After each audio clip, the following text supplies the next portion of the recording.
¿Cuál considera que es el papel de la escuela en la formación de niños y jóvenes con características diversas?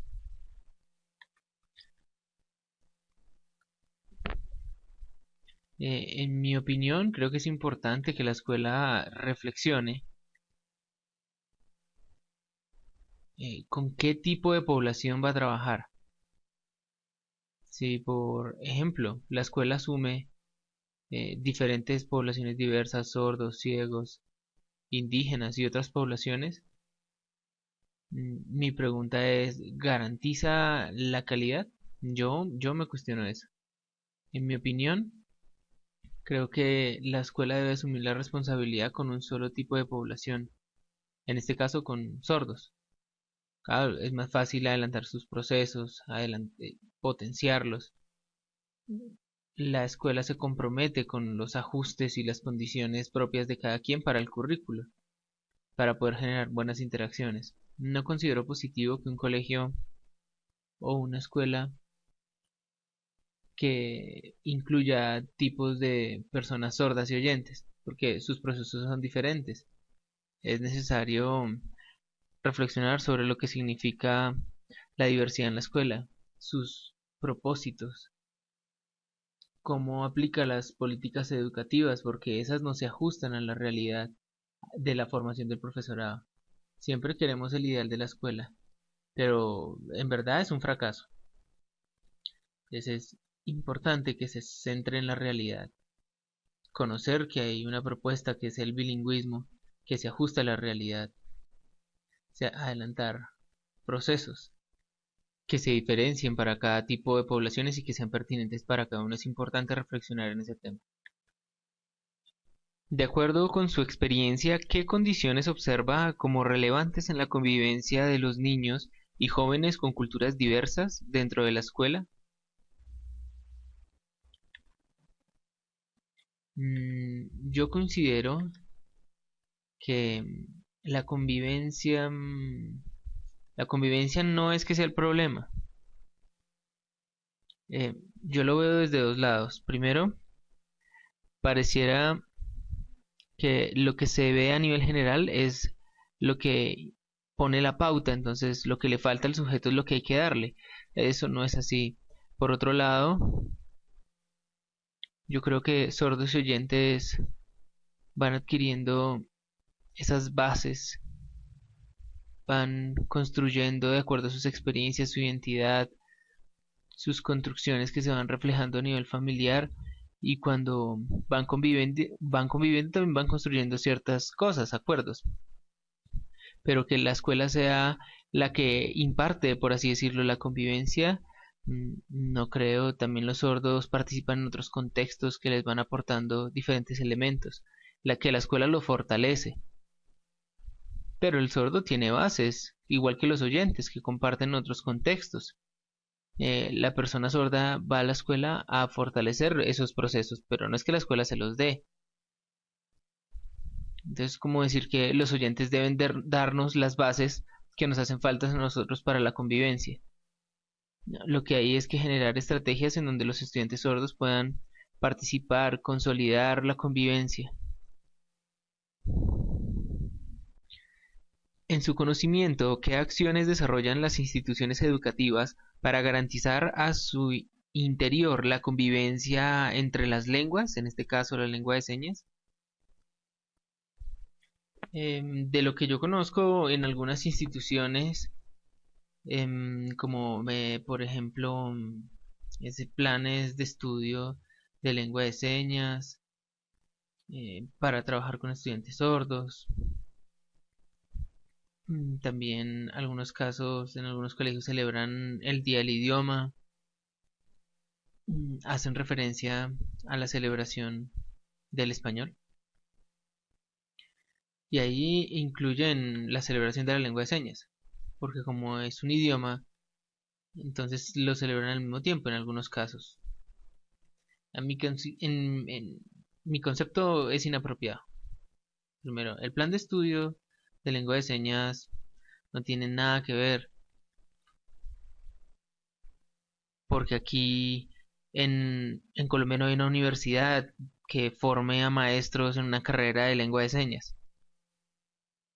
Si hubieran profesionales idóneos, personas que conozcan la cultura, que hayan investigado profesionalmente la lengua de señas y las personas sordas y el mundo sordo, con un enfoque comunicativo sería adecuado, pero eso no lo hay. También en el caso del modelo lingüístico, que creen que el modelo lingüístico enseña señas. No, no, no, que modela, que es diferente. En cuanto a la promoción de la cultura, del idioma, de la lengua de señas, de la celebración del Día del Idioma, creo que es inapropiado, porque celebramos el Día del Idioma haciendo referencia al español, y la lengua de señas se celebra en el Día del Sordo, que lo celebramos en el mes de septiembre. Es el día adecuado para la promoción de la lengua de señas. Algunos lo celebran, otros no. Creo que pues ahí se ven como incoherencias. ¿La cultura también la promueven? Hablando de cultura, creo que la mayoría no tienen claro el concepto de cultura sorda. No se le ha hecho relevancia, profundidad lo que es cultura sorda. Se ha dicho de manera superficial lo que es cultura, que los encuentros de sordos, que las asociaciones, de manera superficial, pero de manera relevante, no. De acuerdo a las anteriores preguntas, ¿qué contenidos curriculares tendrían que incluirse para garantizar expresiones diversas en las instituciones educativas? Las expresiones, sí, sí, las expresiones. Yo creo que el currículo, otra vez, como ya le había comentado, el currículo necesita ser específico para personas sordas, que el programa incluya específicamente a las personas sordas, diseñado desde ellas, que contenga momentos de interacción, el currículo que reconozca la lengua de señas, que reconozca el español como segunda lengua. Todos estos espacios son importantes. El reconocimiento de la cultura de los sordos, em, las expresiones propias de la cultura. El currículo necesita tener esto, igual que necesita tener las expresiones culturales, la forma de expresarse, los comentarios, los chistes, los usos generales, los usos habituales de la lengua de señas en diferentes contextos, y promocionar que este es mi idioma con el cual genero mi identidad. Entonces es importante que el currículo lo contemple. Bueno, no en el currículo como tal, sino como un plan de trabajo que permita unificar esas acciones que se contemplan en el currículo. De igual forma, el currículo debe tener en cuenta los padres, la comunidad, las instituciones, las lenguas, que mediante unas estrategias adecuadas permita que la persona sorda participe en diferentes contextos. Todo eso debe ir en el currículo. De acuerdo con su experiencia, ¿en qué aspectos de la institución educativa es importante la integración de los padres para garantizar una educación para la diversidad? Creo que esta es una pregunta muy importante. Me voy a enfocar en la población sorda.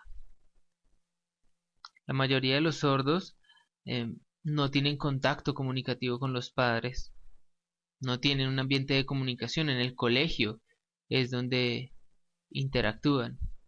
Entonces en el colegio deben haber estrategias, programas que permitan la interacción de los estudiantes,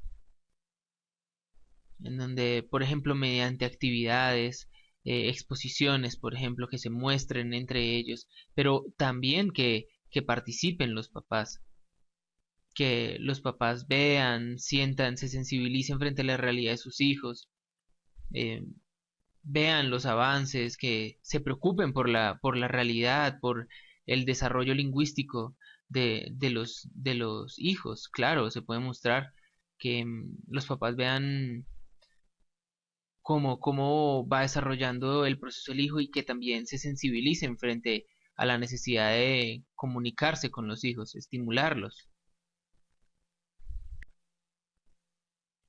Otra, por ejemplo, en las salidas pedagógicas o en algunos paseos o actividades en donde pueden ir a viajar, en donde pueden participar los papás y los hijos, ven en un zoológico, por ejemplo, los animales, las señas de los animales, van generando esa comunicación entre ellos. Y otras actividades como el día de la familia, el día del papá, el día de la mamá, ese tipo de celebraciones. Son importantes que los padres participen allá, invitarlos, pero para ello es importante que el docente y el modelo planeen antes la actividad para que impacte el encuentro entre estos actores, generar una planeación que permita adelantar ese proceso. También los padres deben participar en esas actividades programadas por las instituciones, pero el objetivo es brindar estrategias comunicativas entre estudiantes y padres que tengan cercanía con sus propios hijos, que puedan dialogar. También en otros espacios de interacción, sensibilización, en donde quién es la persona sorda se vaya construyendo esas realidades, es importante.